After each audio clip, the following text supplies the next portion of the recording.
नमस्कार। आज हम एक बहुत ही दिलचस्प सफर पर बात करने वाले हैं। कैसे कोई चीज जो कंप्यूटर स्क्रीन पर सिर्फ एक आइडिया है, एक डिजाइन है, वो असल दुनिया में हमारे हाथ में आने वाली एक ठोस चीज बन जाती है। बिल्कुल। और ये सब मुमकिन होता है दो कमाल की टेक्नोलॉजीज की वजह से, कैड और कैम। हाँ, कैड यानी कंप्यूटर एडेड डिजाइन। जी जिससे हम कंप्यूटर पर बहुत बारीक, एकदम सटीक 2D या 3D मॉडल बना सकते हैं। और फिर आता है कैम, कंप्यूटर एडेड मैन्युफैक्चरिंग। हाँ, जो उन डिजिटल डिजाइन्स को लेता है और मशीनों को बताता है कि भाई इसे बनाना कैसे है। मतलब ये डिजाइन से प्रोडक्शन तक का पुल है। और जैसा कि हमारे स्रोत CAD से CAM, डिजिटल से वास्तविक उत्पादन लेख में बताया गया है, इन दोनों का जो संगम है, जो इंटीग्रेशन है, वो आज की मैन्युफैक्चरिंग की आप कह सकते हैं रीढ़ की हड्डी बन गया है। सही कहा आपने, सिर्फ सुविधा नहीं बल्कि जरूरत बन गया है। तो आज हम इसी संगम को थोड़ा और गहराई से समझेंगे। ये इतना जरूरी क्यों है, इसके असली फायदे क्या हैं और कहाँ-कहाँ हम इसे असल में काम करते हुए देख रहे हैं। बिल्कुल। तो सबसे पहले फायदों की बात करते हैं। एक जो सबसे बड़ा फायदा है वो है एक सीमलेस वर्कफ्लो। मतलब काम बिना किसी रुकावट के आगे बढ़ता है। सीमलेस कैसे? मतलब क्या होता है इसमें? होता ये है कि डिजाइनर ने जो डिजिटल मॉडल बनाया वो सीधे CAM सिस्टम में चला जाता है। बीच में कोई लंबा चौड़ा कागजी काम या डेटा बदलने की जरूरत नहीं पड़ती ज्यादातर। अच्छा, तो इससे गलतियां कम होती होंगी। हाँ बिल्कुल, इंसानी गलतियों की गुंजाइश बहुत कम हो जाती है। और सबसे बड़ी बात, टाइम बचता है, बहुत ज्यादा टाइम। और सटीकता का क्या? मतलब कैड में तो हम बहुत बारीक डिजाइन बना सकते हैं, पर क्या मशीन उसे हूबहू बना पाती है? ये बहुत अच्छा सवाल है। देखिए 100% परफेक्शन तो एक अलग बात है, पर कैड कैम इंटीग्रेशन से जो सटीकता आती है वो हाथ से काम करने में लगभग नामुमकिन है। हाँ जी, और इसी सटीकता और स्पीड का नतीजा है कि प्रोटोटाइपिंग बहुत तेज हो गई है। प्रोटोटाइपिंग मतलब किसी नए प्रोडक्ट का पहला सैंपल बनाना। बिल्कुल। पहले जिस चीज का पहला मॉडल बनने में महीनों लगते थे, वो अब हफ्तों या यूं कहिए दिनों में बन जाता है। ये इनोवेशन के लिए बहुत बड़ा बूस्ट है। ये तो है। और आजकल कस्टमाइजेशन का बड़ा जोर है। हर कोई अपनी पसंद की चीज चाहता है। क्या ये टेक्नोलॉजी उसमें भी मदद करती है? हाँ, बहुत ज्यादा।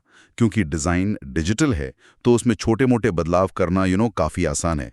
ग्राहक की जरूरत के हिसाब से बदला। और फिर CAM उसे मशीन के लिए तैयार कर देता है। एग्जैक्टली। तो आप बड़े स्केल पर भी कस्टमाइज्ड प्रोडक्ट्स बना सकते हैं, और वो भी किफायती तरीके से। किफायती कैसे? ये टेक्नोलॉजी तो महंगी लगती होगी। देखिए, शुरुआती निवेश हो सकता है, पर लंबे समय में ये लागत कम करती है। मटेरियल की बर्बादी कम होती है क्योंकि सब कुछ नपा तोला होता है, लेबर कॉस्ट कम होती है और प्रोडक्शन की गलतियां भी घटती हैं। तो ओवरऑल ये ज्यादा स्मार्ट और सस्ता पड़ता है। ये तो फायदे काफी प्रभावशाली हैं। अच्छा, अब ये बताइए कि ये सब असल दुनिया में कहाँ इस्तेमाल हो रहा है? लेख में कुछ उदाहरण थे शायद? हाँ, बहुत सारे हैं। जैसे ऑटोमोटिव इंडस्ट्री को ही ले लीजिए। गाड़ियों के इंजन के पुर्जे, बॉडी पैनल्स, हर चीज में बहुत ज्यादा प्रिसिजन चाहिए होता है। हाँ, वो तो है। इंजन के पार्ट्स तो बहुत जटिल होते हैं। बिल्कुल। और वहां कैड कैम का कमाल दिखता है।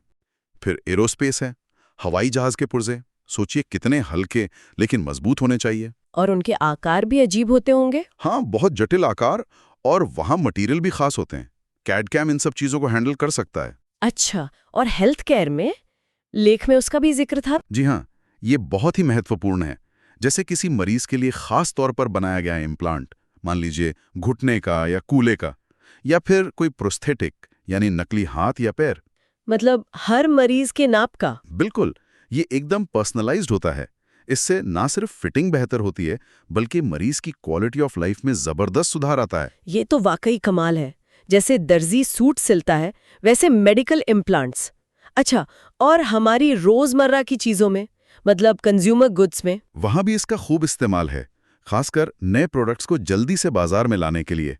जैसे मोबाइल फोन के नए डिजाइन के कवर या कोई खास तरह का फर्नीचर। या खिलौने? हाँ, खिलौने भी। जहां भी नए डिजाइन को फटाफट बनाकर टेस्ट करना हो या कम मात्रा में खास डिजाइन बनाने हो, वहां ये रैपिड प्रोटोटाइपिंग बहुत काम आती है। समझ गए। तो ये तो हुई आज की बात। लेकिन भविष्य कैसा दिख रहा है? लेख में AI, IoT, क्लाउड कंप्यूटिंग जैसी चीजों का भी जिक्र था।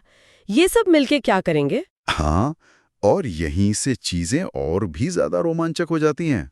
जरा सोचिए, ऐसा कैड सिस्टम जो एआई की मदद से खुद ही डिजाइन को बेहतर बनाने के सुझाव दें। अच्छा, मतलब सिस्टम बताएगा कि कहाँ क्या बदलना है। हाँ, या फिर वो पहले ही बता दे कि प्रोडक्शन में कहाँ दिक्कत आ सकती है। और IoT यानी इंटरनेट ऑफ थिंग्स, वो चीजों को इंटरनेट से जोड़ने वाली टेक्नोलॉजी। जी, मशीनें, सेंसर सब आपस में जुड़े होंगे, रियल टाइम में डेटा भेजेंगे। इससे पूरी प्रोडक्शन लाइन को लगातार बेहतर बनाया जा सकेगा। क्लाउड कंप्यूटिंग से अलग-अलग जगह पर बैठे लोग मिलके काम कर सकेंगे। तो मतलब भविष्य के कैड कैम सिस्टम सिर्फ टूल नहीं रहेंगे, बल्कि एक तरह के इंटेलिजेंट पार्टनर बन जाएंगे। बिल्कुल सही। वो ज्यादा स्मार्ट, ज्यादा ऑटोमेटेड होंगे। इसका नतीजा क्या होगा? क्या और तेजी से नए प्रोडक्ट्स आएंगे, क्वालिटी और बेहतर होगी? यकीनन, इनोवेशन की रफ्तार बढ़ेगी, प्रोडक्ट्स की गुणवत्ता सुधरेगी। और एक और जरूरी बात, सस्टेनेबिलिटी। हाँ, उसका भी जिक्र था। ये पर्यावरण के लिए कैसे बेहतर है? देखिए, जब आप मटेरियल का इस्तेमाल एकदम सटीक करते हैं तो बर्बादी कम होती है। ऊर्जा का इस्तेमाल भी बेहतर तरीके से होता है। तो कुल मिलाकर ये मैन्युफैक्चरिंग को ज्यादा टिकाऊ, ज्यादा सस्टेनेबल बनाता है।